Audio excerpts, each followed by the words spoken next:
It's time to dive beneath the surface and into the minds and hearts of your favorite celebrities and pop culture icons. Welcome to Up and Adam. Hey guys, what's up? You're watching Up and Adam. My name's Adam Knoll. And for those of you who don't know me, I'm the guy bringing you guys all the weekly interviews and recaps from your favorite celebrities and pop culture influencers. But for those of you who do know me, you know that that's not why we're always here, right?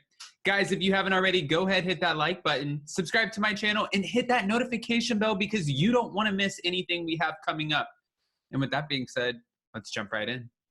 Okay, guys, so we have been following the Erika Jane, Erika Girardi, Erika Jahoy, whatever you want to call her. Sometimes you guys even get annoyed because I say all three names when they're technically all three the same person. Yes, so she's obviously in the process of divorcing her soon-to-be ex-husband, Thomas Girardi, but there's a lot happening here. Guys, obviously, we've been doing these videos together. We've been sharing updates as, I guess, they come out, to be fair. And it just keeps on getting a little bit more sticky and a little bit more sticky. I can't even keep up anymore. But at this point, it sounds like Mr. Girardi has been diagnosed with a medical situation. That medical situation being that he has late onset Alzheimer's. Now, after all of the charges were coming out, he was claiming that he was mentally incompetent and not really able to identify where this alleged millions of dollars that was allegedly embezzled would have been. He doesn't know what happened to the money. He doesn't know what happened with these cases. He can't really speak on behalf of himself. And now the latest doctor who actually testified on behalf of Mr. Girardi, who said, I'm diagnosing him with late onset Alzheimer's, is requesting that Mr. Girardi not have to go to the court cases, that he doesn't have to show up to the court cases, that he can just have a legal team represent him because he doesn't have the mental capacity to be able to sit through it and fully comprehend what's going on. Now, there are other attorneys out there, high-profile attorneys and attorneys who have been following this case, one of them being Emily D. Baker, one of them being Ronald Richards. Ronald Richards is a well-known one because he's literally tweeting every single thing that's coming out with this case, who are questioning what the is going on, right? Okay, so I'm not an attorney, but I see where they might be coming from in the sense that there's a few questionable acts here that make you wonder, right? I think it's only natural. You were a working, high-powered attorney who was representing your clients and speaking at speaking engagements a month before you started going through all of these legal troubles, right? And then all of a sudden, you're mentally incompetent. And I think that's what people are trying to point out here is it just seems a little off. Now, it doesn't mean it can't be true. It doesn't mean things don't happen. And when they do, when people get sick, unfortunately, sometimes they spiral fast. So you can't take that away because I'm not a doctor. Unless you're a doctor and you diagnose Mr. Girardi, I don't think it's fair to say that he's not sick. However, moving forward, again, there are many people who are within the legal system that have questions. Their eyebrows are raised and they're like, this seems like very peculiar timing. Let me tell you a little bit more about what's going on. On March 12th, the Los Angeles Times revealed the Superior Court filing on Friday that lawyers of the bar are sort of wondering if this diagnosis of late onset Alzheimer's is their way of malingering. Now, guys, if you don't know what malingering is, it's a fabrication or exaggeration in order to change a certain outcome in the end, whether it's for good or bad. It's malingering.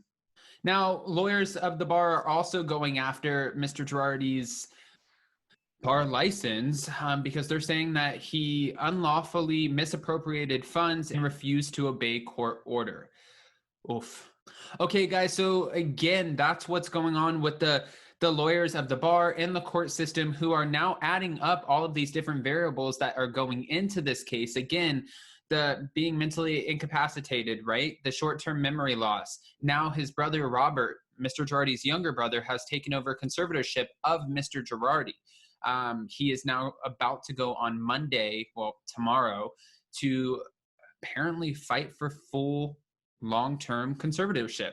Right now, this was just a part-time situation so he could help his brother handle his finances, handle the court system handle everything that he needed to handle, because again, right now, from what we know, what we're being told, Mr. Girardi is unable to do so.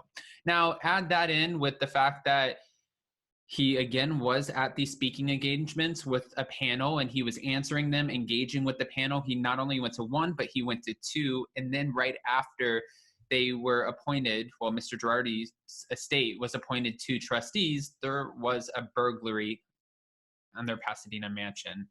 Now, moving forward, the bar's attorneys are also actually requesting that they have a neuropsychologist from their court who examined Mr. Girardi. They're like, no way are we going to sit here and take your word for it.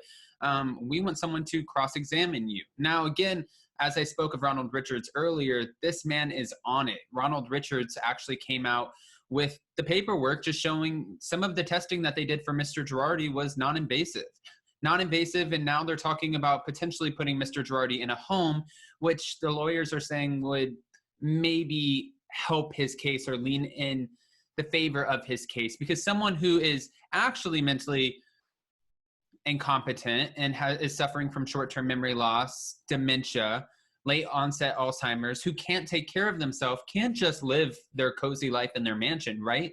So it almost adds to the narrative that something more might be going on here. So let's put him in a home with assisted living, and in that home he can be taken care of, and it just shows that he is unable to take care of himself, right? Again, guys, I want to know what you guys are thinking. Now, I've read the comments and I've heard what you've had to say. Some of you have honestly ripped into me and you're like, listen, you know, who cares what's going on with Mr. Girardi, and why are we even talking about this? Well, because this is an absolutely major situation. This is a big deal.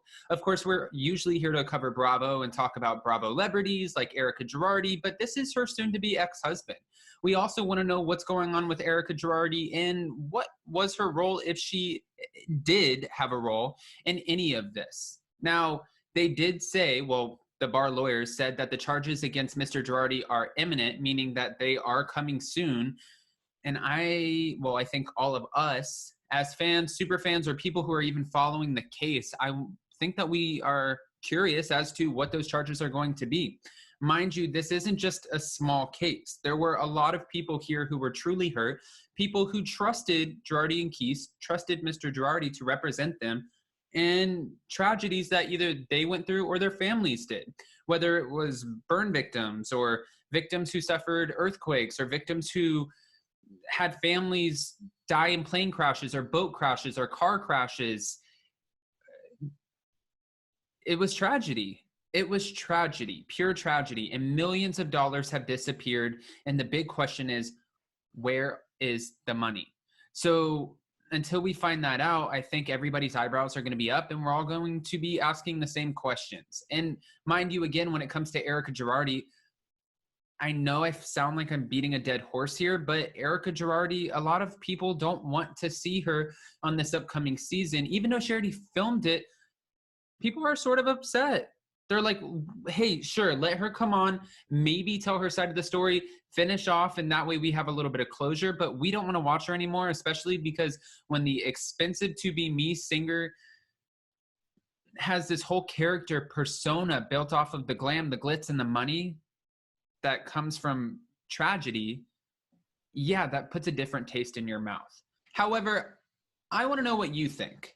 Are you interested in keeping Erika around just to find out what exactly is going on? Or do you think that Erika and Mr. Girardi deserve their privacy? Now, again, if you missed some of my other videos, they did come out, well, at least Garcelle came out from the Real Housewives of Beverly Hills season 11, and she said that she was surprised at how much Erika is actually opening up this season. Erika is coming out with her situation as much as she can legally talk about, and she's sharing it with us, really apparently not holding any bars against Mr. Girardi. And apparently she used to, I guess, sort of allegedly protect Mr. Girardi, whereas now she's coming out and only looking out for herself. Rightfully so. If you're actually in this divorce, right, you're moving forward and about to start your own life, you don't want to go down with your husband, especially if Erika had nothing to do with it, right? If she didn't know, if she didn't sign her name on anything, maybe she doesn't want to be tied to it. And maybe she's like, hey, listen, this is what I know.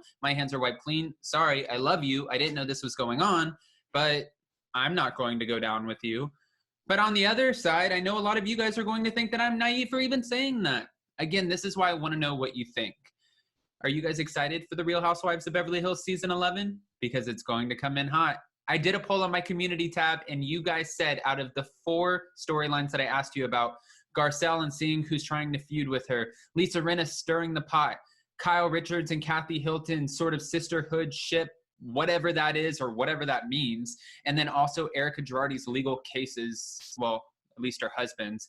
Which one would you guys be most interested in? And everyone voted, for the most part, in majority of Erika Girardi. So comment below. Let me know what you're most excited about. I'm excited to hear from you guys, as I always read the comments.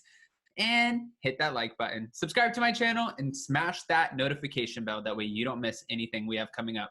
With that being said, see you guys next time. Bye, guys. Thanks for watching Up and Adam.